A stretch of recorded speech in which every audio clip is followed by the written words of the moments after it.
In studios, Honorable Wilson Sosion, former NAT Secretary General. Thank you so much for making time. Kennedy Chesa is also here, lecturer at the University of Nairobi. Asante sana for making time, and also an advocate of the High Court.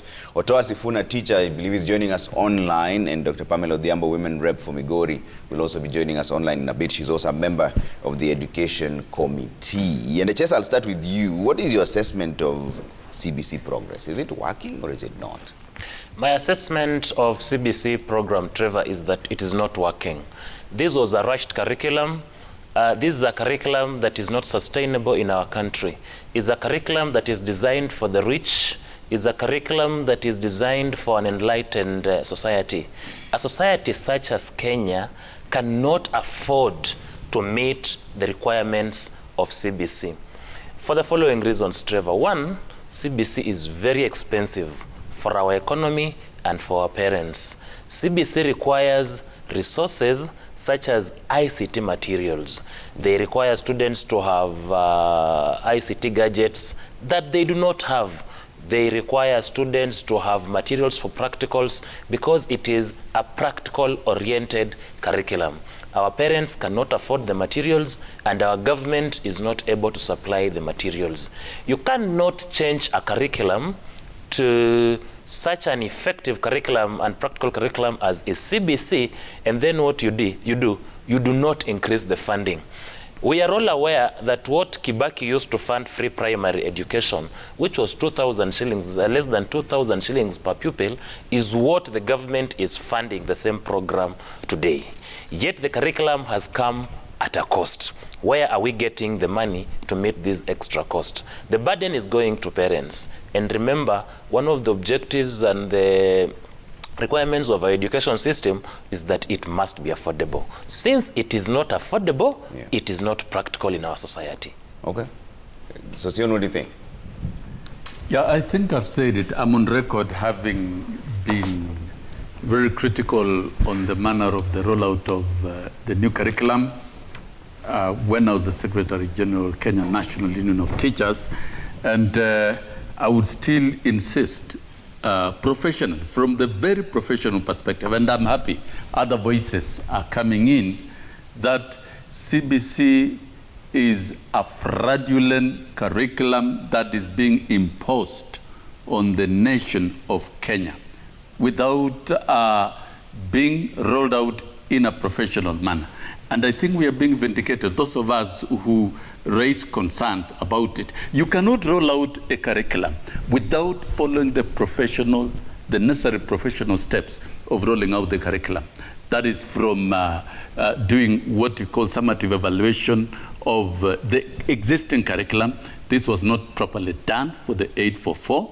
And what we call the needs assessment is a very critical step that must be conducted and public participation rolled out. Then the most critical phase is what we call policy formulation. It's the third phase that requires robust conversation, appointment of an education commission to discuss with Kenyans and probably making the necessary legislation. This was not done. And as long as this is not done, then definitely you cannot have a policy foundation for any curriculum. And then the fourth stage of developing curriculum designs, once it is approved and the policy framework is put in place. And the fifth stage of developing the syllabus, and sixth stage of developing teaching and learning materials, and then testing them and piloting.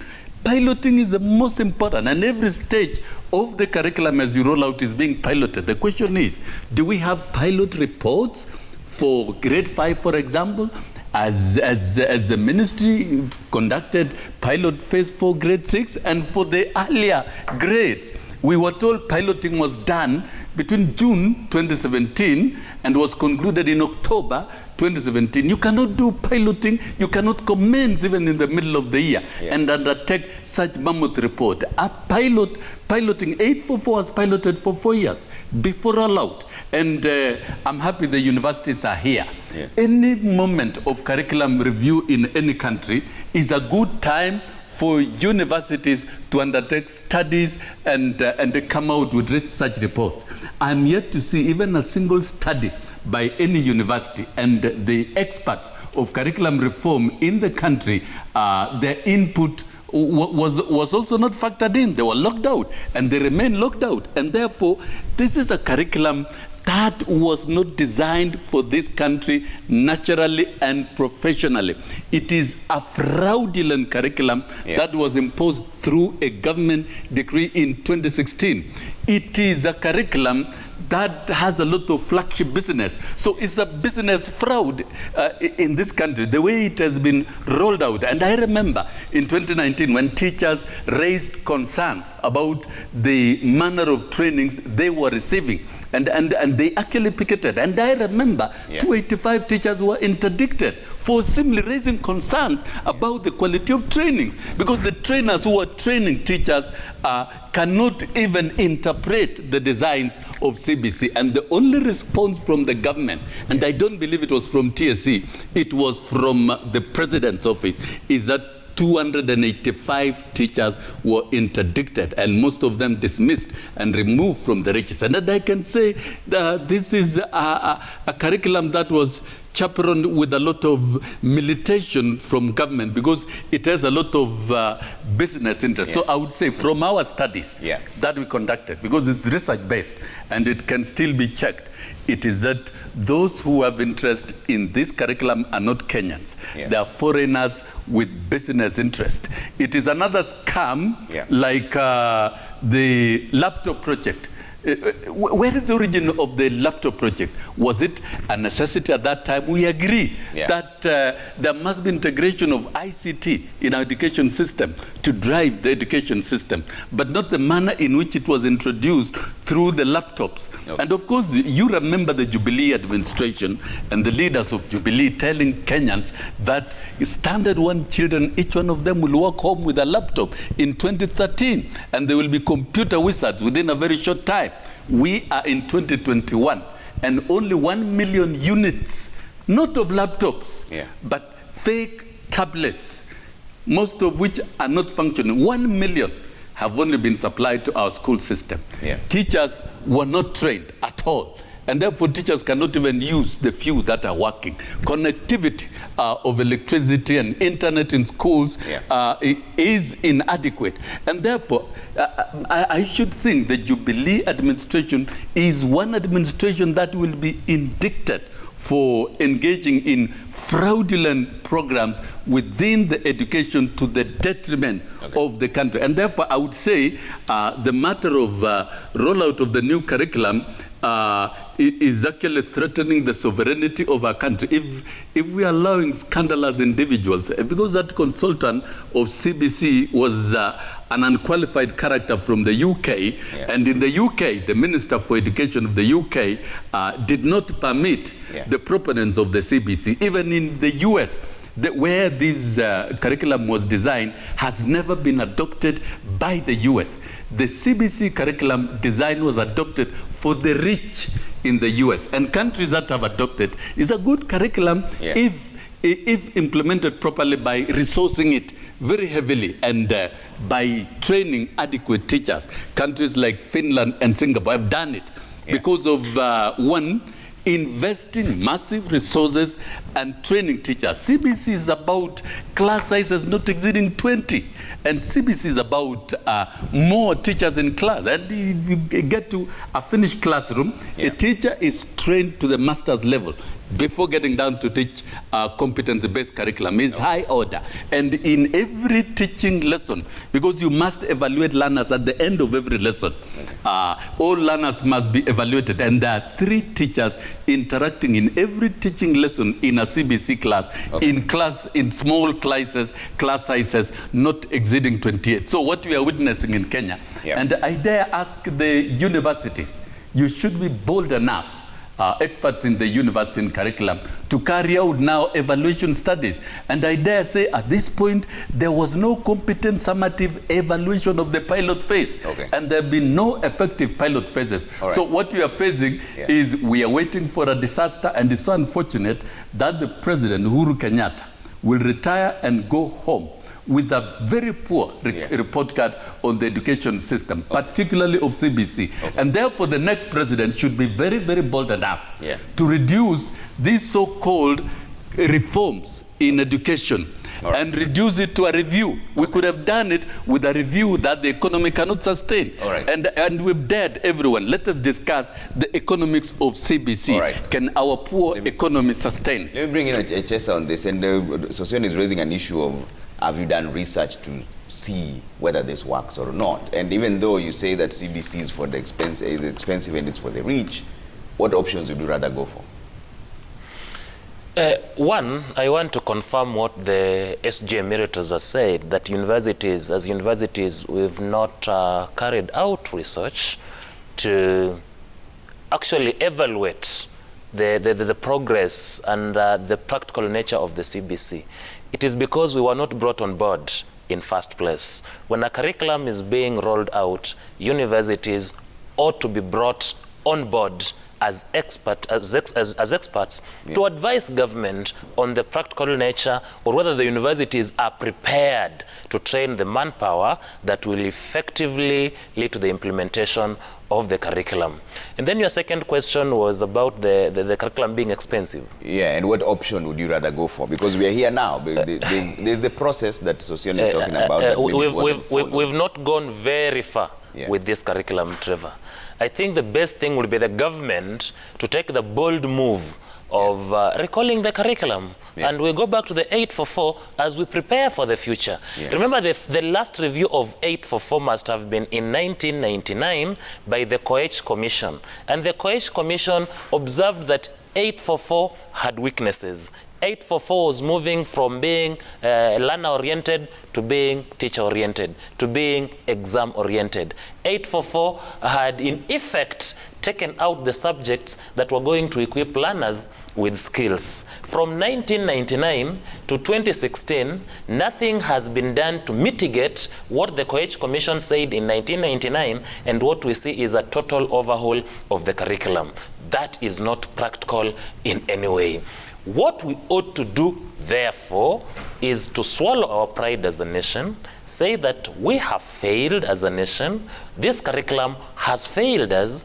Can we go back to our 844 system, either review 844 and make it more learner-friendly, more practical-friendly, and then say we are suspending CBC and we shall go back to CBC as and at when we can achieve Trevor. And I'll give you a very simple example.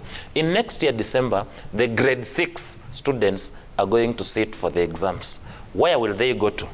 Are we going to have the junior secondary within the existing primary schools, or are we going to create the junior secondary in the existing secondary schools? When you ask the Ministry of Education where these learners will go to, they'll give you a simple answer that we shall cross the bridge when we reach there. How do we cross the bridge with millions of learners going through what we're calling 100% transition, and we are not prepared?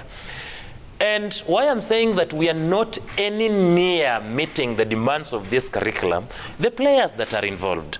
We have the parents. CBC brings on board the parent as a critical player in the implementation of the curriculum. A parent is not prepared, not trained to support the CBC. Our parent is ignorant on the requirements of the curriculum. Then it draws in the community through what we call integrated learning area, that the community has a role to play and a key role in impacting these learners with the skills required. The community is not prepared. Our people are surprised when they see students at the marketplace trying to sweep. Our people are surprised when they see students in the pitch during lesson times, and they condemn the teachers without understanding the nitty-gritties of the CBC. And then this CBC, as I had told you earlier, requires resources.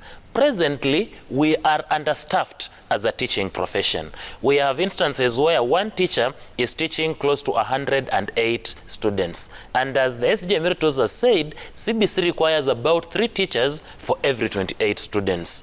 TSC is not able to meet the teacher demand required to implement the CBC. We have several sub-counties, and during every employment, Trevor, a sub-county gets an additional up to 15 teachers. If a sub-county with 34 primary schools is getting 15 teachers, 8 teachers, it means every school is not able to add a single teacher to their teaching profession, to their staff. That means that in terms of human resource, we are ill-equipped. Then look at the curriculum of CBC, even in class 5. It's about demonstration. When you look at class 5 class 5 science or class 5 agriculture, they tell you Google, demonstrate, key in. You are telling a student in Khabondi village to Google, a student who does not only understand the term Google, but does not have the necessary equipments to help him Google. Even if we had teachers, are they properly trained? We are now in a rush to train teachers today. And for the past 1 year, and in every week, schools sent up to 4 teachers to train for CBC. Why are we training people on job? And who is taking care of the children in school? Look at what government assigns to schools in terms of ICT infrastructure. This term, government gave out 3 shillings for every student for the improvement of ICT infrastructure. How do you expect 3 shillings to cater for a student in terms of ICT for a whole term? It is not possible. Therefore, this curriculum cannot be sustained. We cannot pretend that we can mitigate this curriculum and make it effective. The best we can do is to abandon it. We should not rush to leave a legacy of having introduced a new curriculum to the detriment of the Kenyan child and the Kenyan community. All right. Otoa Sifuna is joining us now, and you're a teacher, Otoa. We were just talking about the assessment of CBC. What is your assessment of CBC? Is it working? Thank you, Trevor, and it's been a while. I hope God has kept you strong and going. You know, I believe in God, and God gives us that energy. I'm quite lucky getting these 2 giants in the education sector, Mr. Sosion and Mr. Echesa, who are my great friends. To me, Trevor, CBC has been the proverbial statement of the late Michuki. We are juggling a lever. And when you juggle a lever, it's very careful on how you juggle it. CBC has pretended its fair share of the problem since we actually rolled it out, ranging from the very articulate points that my brother Echesa has put on the ground, from this personnel to financing and all that. But I wish to say that the government, you know, it's like flogging the horse. Sometimes even if the horse is dying, you try to flog it. They have flogged it in a number of ways by recruiting a substantive CAS, who happens to be my former teacher at Kenyatta University, Dr. Chege, to go and sit and basically ensure that there is an implementation of the CBC.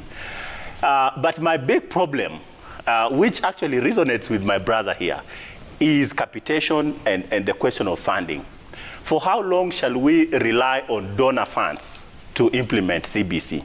Because and God has been gracious enough to me that some months down the line, I participated in the curriculum review of the CBC. Right now, Trevor, we are talking of a cohort that is closely coming to the secondary, the lower secondary division of the CBC.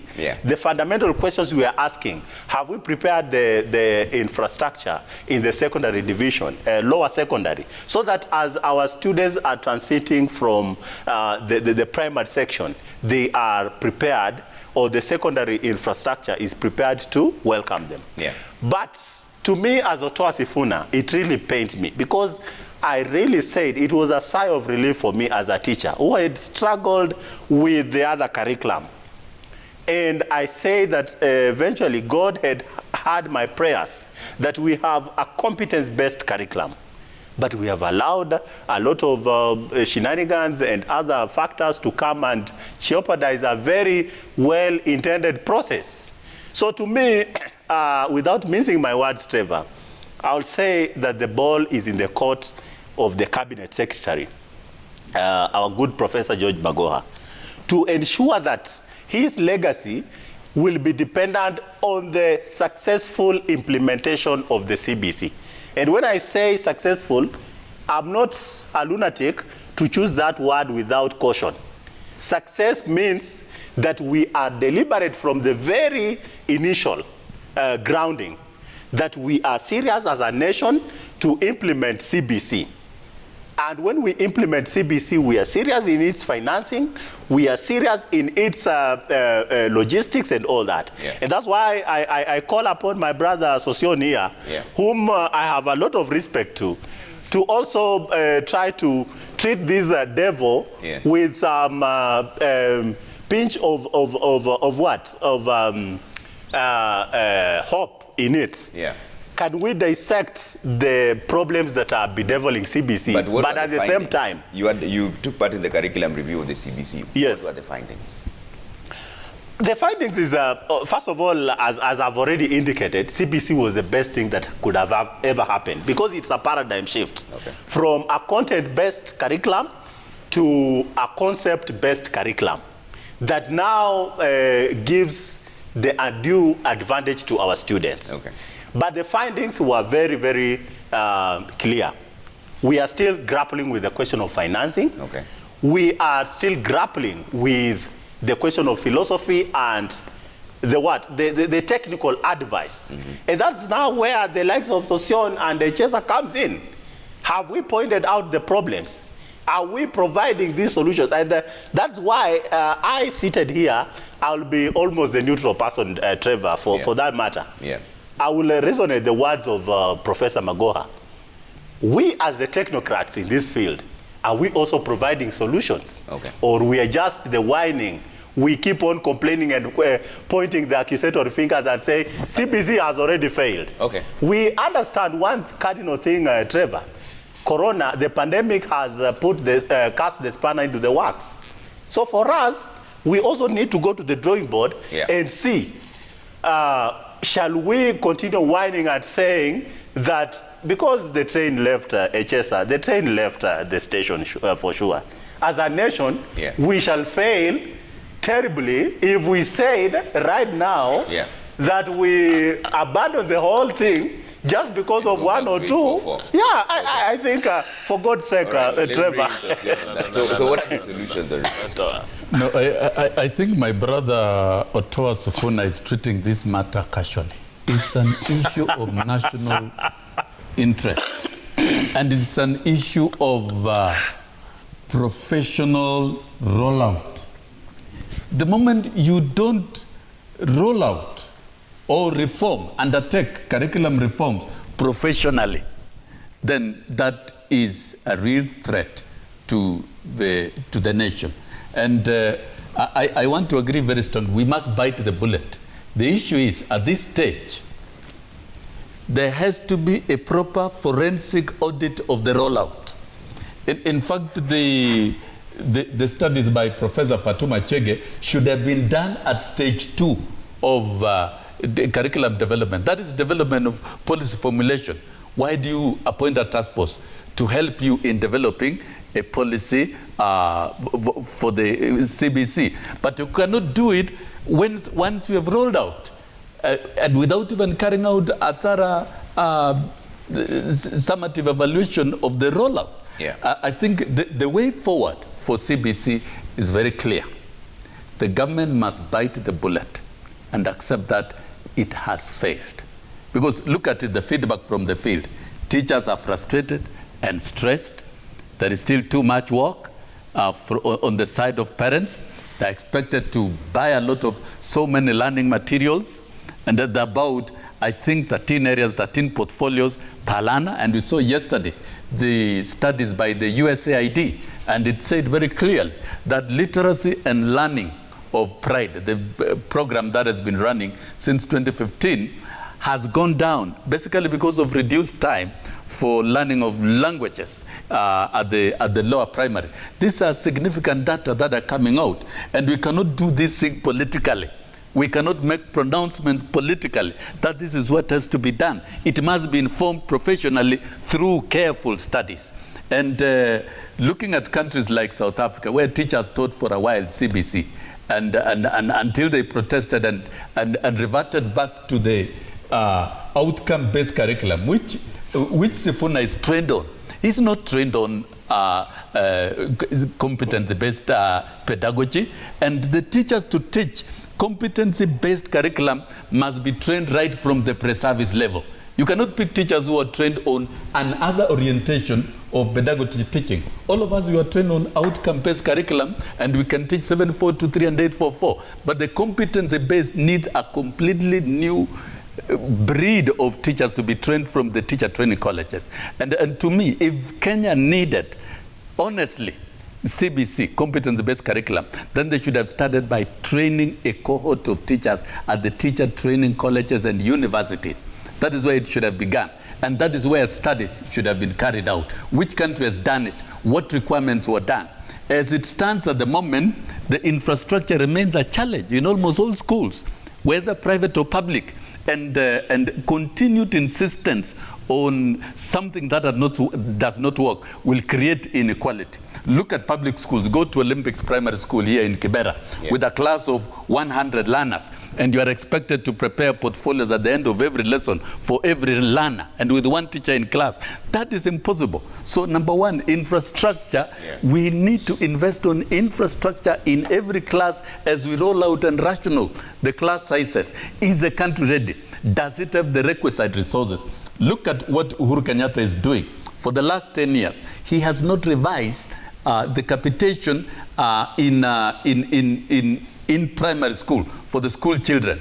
The rate is still what Kibaki started with in 2003. And let us look at the political inconsistencies of our leaders. In 2002, Kibaki said free education will be possible for Kenyans. And Uhuru Kenyatta said it is not possible. Now in 2021, the rates of financing for primary school children remains at around 1,000. And you still expect to roll out a curriculum that is resource intensive in terms of money and in terms of infrastructure. This is infrastructure. We are not ready. The public schools are not ready. Number two, intensive training of teachers and deployment of teachers. This has not been done. And these are real facts. The economics of CBC we need to discuss. For this country to roll out CBC, because even strong economies like UK have stated, have not rolled out. And they can't shift to that because they don't have resources. Why are we doing this as a country? Number three, parent preparation. You know, you look at CBC, teachers are supposed to be withdrawn, to be reduced in more learning involvement. And parents have been brought in to get involved in a number of ways in terms of availing resources. And in fact, if you do a survey across the Kenyan parents, they are more disturbed and they don't understand this strange curriculum called CBC. Way forward, if really we need competencies in our learners, because what are competencies? Basic education means basic by definition. And basic education means concretizing knowledge. It's a knowledge strengthening stage of learners. Because let me ask, a child in class 1, what competencies are you really bequeathing a learner in class 1 that you need to nurture to the very tail end of the basic education? Learners in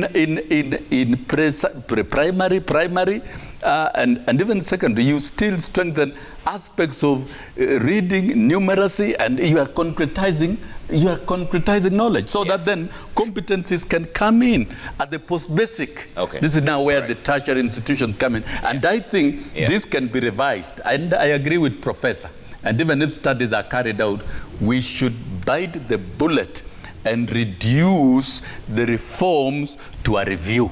Many countries that have been forced, because this is a foreign imposed curriculum, which is meant to create market for certain products like computer wares, for Microsoft and all others. And if you look at those who are involved in this, these are global business fraudsters. That's why they can't convince the top economists of this world. And therefore, we need to review from reforms to review. What we can customize into the existing 844, let us do it. Look at the mess in 2023. How will our secondary school accommodate over 2 million learners while the schools are already suffering from congestion with 100% transition? Okay, we need to bite the bullet, reduce it to a review, and maintain the. Take a quick break now on Daybreak. When we come back, should we then abolish it or improve it? That's the other question that we're coming through, but we'll see you in just a bit. Keep your views coming. I see a lot of them at Trevor Mbidget, Citizen TV Kenya. Use the hashtag Daybreak. We're back in just a bit.